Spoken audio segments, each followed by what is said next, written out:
Film की शुरुआत होती है एक स्टॉक ब्रोकर एजेंसी से। हम यहाँ पर देखते हैं कि सारे क्लिक्स मिलकर पार्टी कर रहे हैं, पर डेविड का मूड बहुत ज़्यादा ख़राब है क्योंकि उसके क्लाइंट की पूरी ज़िंदगी की जमा पूंजी एक गलत स्टॉक में इन्वेस्ट करने की वजह से डूब चुकी है और इस सब का जिम्मेदार वो डेविड को समझ रहा है। वो डेविड को बहुत ज़्यादा बुरा भला कहता है और इस सब की वजह से डेविड का मूड बहुत ज़्यादा ऑफ हो जाता है और वो फ़ौरन ही घर जाने की तैयारी करने लगता है। लेकिन यहाँ पर उसका फ्रेंड कोरी उसे पार्टी करने के लिए रोक लेता है और उसे ये भी बताता है कि एमिली का आज इस ऑफिस में आखिरी दिन है। असल में कोरी जानता है कि डेविड काफी टाइम से एमिली को पसंद करता है, पर वो आज तक ये बात एमिली को बता नहीं पाया। ये सुनकर डेविड को भी ऑफिस में रुकना पड़ जाता है।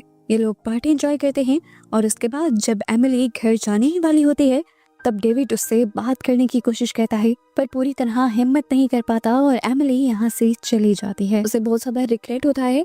उसे ऐसा भी फील होता है कि अगर उसने आज अपनी फीलिंग्स नहीं शो की तो वो कभी कर भी नहीं पाएगा। इसलिए वो किसी की हैट उठाता है और बहाने से एमिली को रोक लेता है और कहता है कि शायद तुम्हारी हैट वहाँ रह गई, पर एमिली बताती है ये मेरी हैट नहीं है। ये बात वैसे डेविड भी जानता था, लेकिन खैर इस सब की वजह से इन्हें बात करने का मौका मिल जाता है और डेविड नोटिस करता है कि एमिली को टैक्सी नहीं मिल रही और डेविड एमिली को ड्रॉप करने का डिसाइड करता है। एमिली मान जाती है और डेविड भी खुश हो गया था। वो कहता है मैं बस इस हेड को वापस रख कर आता हूँ और अपने फ्रेंड्स को बता कर आता हूँ। उसे जब कोरी को बताया कि वो एमिली को ड्रॉप करने जा रहा है तो कोरी जबरदस्ती उनके साथ आ गया क्योंकि उसका घर कोरी के घर के पास आता था। डेविड नहीं चाहता था कि उसे लेकर जाए, लेकिन उसने बहुत जिद की। इस टाइम कोरी बहुत ज्यादा ड्रंक भी था और एमिली को भी कोरी के अपने साथ होने की वजह से गुस्सा आ रहा था। कोरी की वजह से ये दोनों अपनी फीलिंग्स भी शेयर नहीं कर पा रहे थे और यहाँ पर कोरी इन लोगों से कह देता है कि मुझे भूख लगी है, तुम लोग मुझे रेस्टोरेंट पर भी लेके जाओ और उससे पहले मुझे एक एटीएम पर भी जाना है पैसे निकलवाने के लिए। ना चाहते हुए भी इन दोनों को उसकी सारी बातें माननी पड़ रही थी और अब डेविड एक एटीएम के सामने गाड़ी रोक लेता है। कोरी पैसे निकालने के लिए एटीएम के अंदर जाता है, लेकिन तभी यहाँ पर कुछ अजीब चीज होती है। वो एटीएम के अंदर डेविड को बुलाने लग जाता है और डेविड को भी ना चाहते हुए उसके पीछे जाना पड़ता है। सुनसान सड़क पर एमिली को भी काफी अजीब फीलिंग आ रही थी, इसीलिए वो भी इन दोनों के पीछे एटीएम में ही चली जाती है। मसला ये था कि कोरी का कार्ड चल नहीं रहा था। कोरी को पैसे चाहिए थे, इसीलिए डेविड अपने कार्ड से खुद उसे पैसे निकाल कर देता है। पैसे निकालने के बाद ये लोग बाहर जाने ही वाले होते हैं कि नोटिस करते हैं कि एक आदमी ठीक एटीएम से कुछ दूरी पर एटीएम के बाहर खड़ा इन्हें घूर रहा था। ये सब बहुत ही अजीब था। एमिली उसे देखकर डर जाती है और कहती है नहीं, हम इसके होते हुए बाहर नहीं जाएंगे, कुछ देर वेट कर लेते हैं, जैसे ही ये साइड पर जाएगा तो हम बाहर चले जाएंगे। कुछ देर खड़ा रहने के बावजूद भी ये आदमी जब नहीं हिलता तो कोरी कहता है कि हमें बाहर चले जाना चाहिए। क्या पता है ये आदमी भी एटीएम से पैसे निकालने आया हो और हमारे बाहर निकलने का इंतजार कर रहा हो। पर डेविड को भी यहाँ पर कुछ सही फीलिंग नहीं आ रही थी। उसे लगता है कि वो आदमी इनके पैसे लूटने के लिए खड़ा है। कोरी से ज्यादा देर और खड़ा होना बर्दाश्त नहीं होता और वो जैसे ही बाहर जाने की कोशिश करता है तो वो आदमी भी फौरन ही उसकी तरफ बढ़ता है। डेविड और एमिली कोरी को अंदर कर लेते हैं और ये लोग दोबारा एटीएम का दरवाजा बंद कर देते हैं। रोड इस टाइम बिल्कुल सुनसान था, पर इन लोगों ने नोटिस किया कि दूर से एक आदमी एक डॉग लिए यहाँ पर आ रहा था। बाहर खड़े हुए उस अजीब आदमी ने भी दूसरे आदमी को आते हुए देखा और भागकर उसके पास गया और उसे किसी चीज से हिट करते हुए उसने पहले जमीन पर गिराया और फिर बुरी तरह उसका हेड क्रश करते हुए उसे मार डाला। इन तीनों ने पहली मर्तबा अपनी आंखों के सामने मर्डर होते देखा था। ये तीनों ही बहुत ज्यादा पैनिक हो जाते हैं। करते हुए इनके जहन में पहला जो ख्याल आया वो पुलिस को कॉल करने का था, लेकिन एमिली का फोन कार में रह गया था, जबकि कोरी अपना फोन ऑफिस में ही भुलाया था और डेविड का फोन डेड हो चुका था। ये लोग बुरी तरह फंस गए थे यहाँ। अब वो एटीएम में ही फोन ढूंढने लग जाते हैं कि कहीं यहाँ पर कोई इमरजेंसी कॉल के लिए फोन लगाया हो, पर एटीएम में ऐसा कुछ नहीं था। यहाँ पर एक नोटिस करने वाली बात यह है कि वो किलर इन्हें मारने के लिए एटीएम के अंदर नहीं आ रहा। इसके पीछे इंटरेस्टिंग सी वजह आगे चलकर पता चलेगी। हम देखते हैं कि वो किलर अब इनकी कार के अंदर जाता है। इनकी कार में कुछ छेड़छाड़ करने के बाद वो कार के ट्रंक से टूल बॉक्स और एक बड़ा सा टूल निकाल लेता है और फिर दूर से ही चलते हुए एक लंबा राउंड लेकर एटीएम के पीछे जाता है। पीछे की तरफ जाकर उसने एटीएम का हीटिंग सिस्टम बंद कर दिया था। ठंड वैसे ही बहुत थी और अब इनका एटीएम के अंदर रहना भी मुश्किल हो गया था। किलर ने ये जानबूझकर किया था ताकि या तो ये लोग एटीएम से बाहर निकल आए या फिर ये एटीएम में ठंड से ही मर जाएं। ये सब लोग बहुत ज्यादा पैनिक करने लग जाते हैं। डेविड तो गुस्से में यहाँ की चीजें तोड़ने फोड़ने लगता है और हम देखते हैं कि ये सब सीसीटीवी में रिकॉर्ड हो रहा था। कुछ मिनट गुजरते हैं और इन्हें एक उम्मीद की किरण नजर आती है।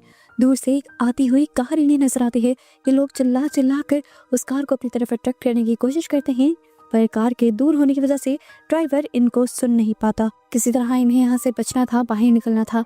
इनको लगता है कि किलर जरूर इनके पैसे के पीछे है, इसलिए डेविड अपने एटीएम से सारे पैसे निकाल लेता है। एमिली अपनी सारी ज्वेलरी दे देती है और डेविड अपनी वॉच भी। ये लोग किलर से डील करने के लिए बाहर निकलते हैं। डेविड के बाहर निकलते ही किलर उसके करीब आ गया था। वो किलर से कहता है, आपको जो कुछ भी चाहिए आप रख लें, बस हमारी जान छोड़ दें।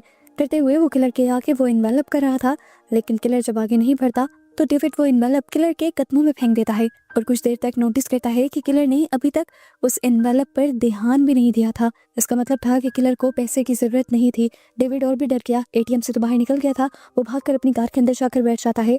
लेकिन यहाँ पर एक ट्विस्ट पता चलता है कि जब किलर पहले कार में बैठा था तब उसने इसकी इग्निशन वायर्स काट दी थी, जिसकी वजह से कार स्टार्ट नहीं हो रही थी। वो बहुत ही ज्यादा पैनिक करने लग जाता है। इसी दौरान उसे याद आता है कि एमिली का फोन यहीं पर था। वो पुलिस को कॉल करने ही वाला था उस फोन को उठाकर, पर तभी किलर वहां आ गया और उसने आते ही डेविड को पकड़ भी लिया। डेविड अपनी जान बचाने की कोशिश करता है और इस सब के दौरान उसके हाथ में मौजूद एमिली का फोन भी वहीं गिर जाता है। किलर भी उसे मारना चाहता था, लेकिन डेविड ने अपने आप को छुड़वा ही लिया और किलर के हाथ में रह गया बस उसका कोट। जल्दी से भागकर वो वापस एटीएम के अंदर आ गया और अब बाहर सर्दी में से आने की वजह से उसकी हालत भी काफी ज्यादा खराब हो रही थी। कोट भी उसके पास नहीं रहा था, इसीलिए एमिली उसे अपना कोट उतार कर देती है और उसकी हालत को संभालने की कोशिश करती है। बाहर हमें दिखाया जाता है कि किलर यहाँ से एमिली का फोन उठाता है और उनके दिए हुए पैसे और ज्वेलरी उठाकर उन्हें की कार की डिक्की में डाल देता है, जैसे उन्हें इन चीजों से कोई मतलब ना हो। वो सिर्फ इन्हें मारना चाहता था। ये नहीं, वो एक साइकोपैथ था, एक दिमागी मरीज जिसे लोगों को मारने में मजा आता है। काफी देर तक ये लोग दोबारा एटीएम के अंदर फंसे रहते हैं और फिर एमिली के दिमाग में एक आइडिया आता है और वो अपने लिपस्टिक के जरिए एटीएम की ग्लास पर हेल्प लिख देती है। लेकिन यहाँ से जब कोई गुजर ही नहीं रहा था तो हेल्प करने के लिए कौन आता। ये लोग अब पीछे की दीवार को तोड़ना शुरू कर देते हैं ताकि वहां से बाहर निकल पाएं, लेकिन वो दीवार सीमेंट की बनी थी और ये लोग बाहर नहीं निकल पाते। तभी अचानक से एमिली के दिमाग में एक और आइडिया आता है। उसे याद आता है कि यूएस का एक कानून है। उसे याद आता है कि जब भी एटीएम के अंदर रॉन्ग पिन डाली जाती है तो सिग्नल्स फौरन पुलिस को जाते हैं, क्योंकि अक्सर चोर भी ये सब करने आ जाते हैं। इस तरह शायद पुलिस को सिग्नल मिल जाए और वो यहाँ पर आ जाए। वो अब डेविड का कार्ड डालकर उल्टी पिन डालती है। 2-3 मरतबा ट्राई करने के बाद डेविड का कार्ड मशीन में फंस जाता है और यहाँ पर एमिली को उम्मीद मिलती है कि हो सकता है सिग्नल्स पुलिस तक पहुँच गए हों। पुलिस के यहाँ आने तक भी इन्हें वेट करना था। इस टाइम ठंड इतनी ज्यादा बढ़ गई थी कि तीनों से सांस तक नहीं लिया जा रहा था। ये लोग अब एक दूसरे के हाथ रब करने लग जाते हैं और तभी यहाँ पर इन्हें फाइनली पुलिस कार आती दिखाई देती है। लेकिन पता चलता है कि इसके अंदर कोई शेरिफ नहीं था, बल्कि एक सिक्योरिटी गार्ड था जिसके पास गन तक नहीं थी।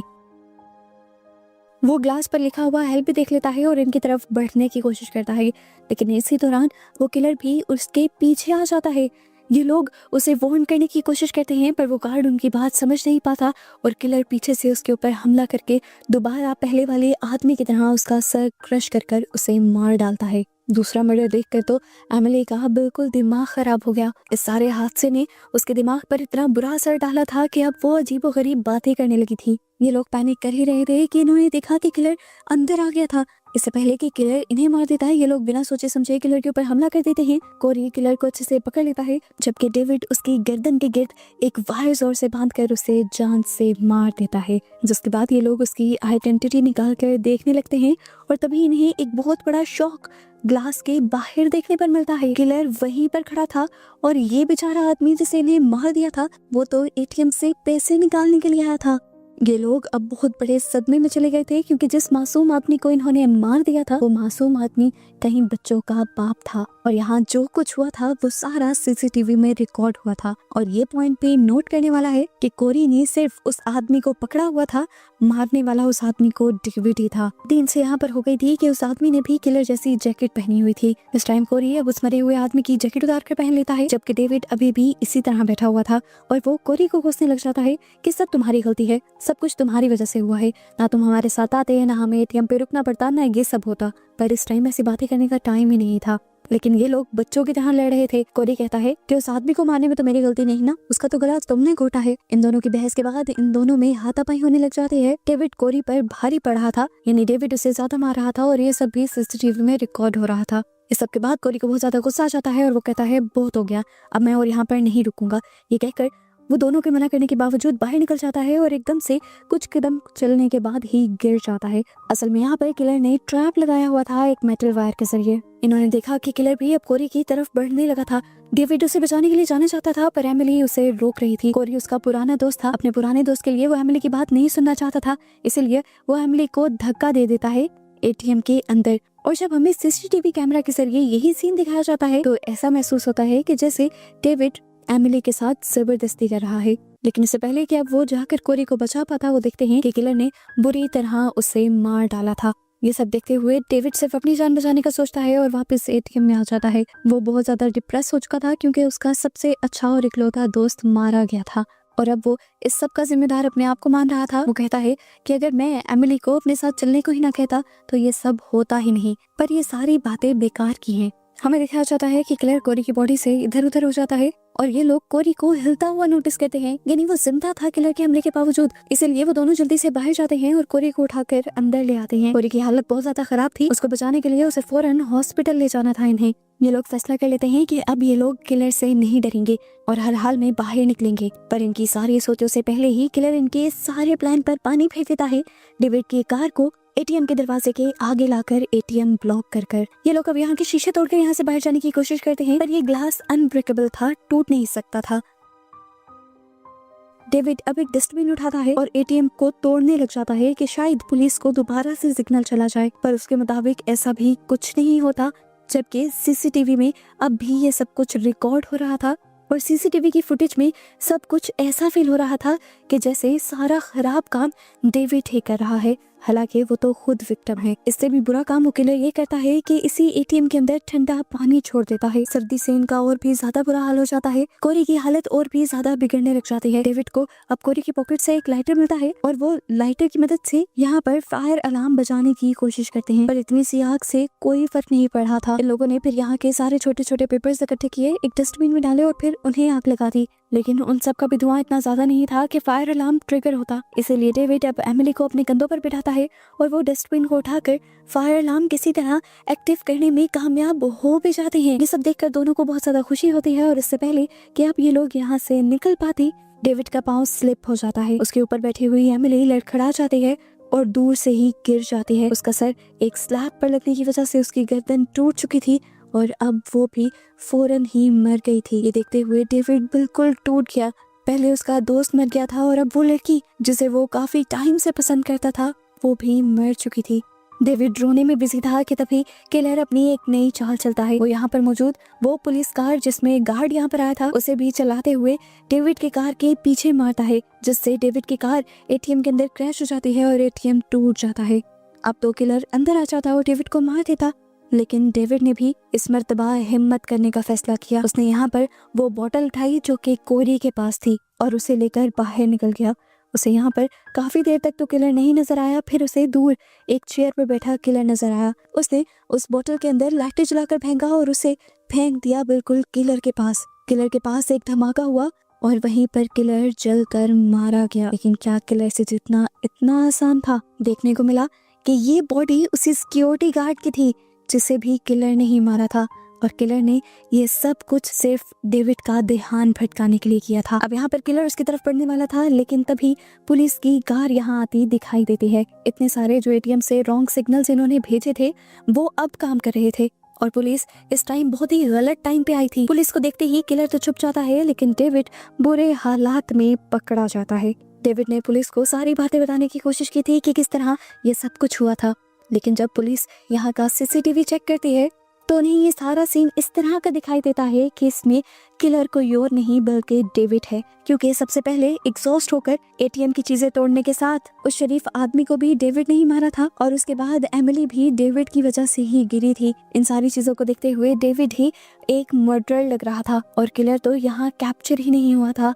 और यहाँ आकर रीजन रिवील होती है कि क्यों वो किलर एटीएम के पास नहीं आ रहा था। वो साइकोपैथ था, लोगों को मारना उसका रोज का काम था। उसे अच्छी तरह से पता था कि उसे अपने खिलाफ किस तरह सबूत मिटाने हैं, इसलिए वो एटीएम के करीब नहीं आया बल्कि एटीएम से दूर ही खड़ा रहा ताकि एटीएम के कैमरास में वो कहीं भी कैप्चर ना हो सके। अब क्योंकि एटीएम के कैमरास के अंदर किसी भी किलर की पिक्चर दिखाई नहीं दी तो पुलिस को डेविड की कहानी पर यकीन भी नहीं आया और इस तरह डेविड बेवजह पकड़ा गया और अब वो अपने ना करदा गुनाहों की सजा पूरी जिंदगी जेल में काटेगा, इस दुख के साथ कि उसके 2 अच्छे दोस्त उसी दिन उसी की वजह से मारे गए थे। और बस यही सब दिखाते हुए ये मूवी यहाँ खत्म हो जाती है।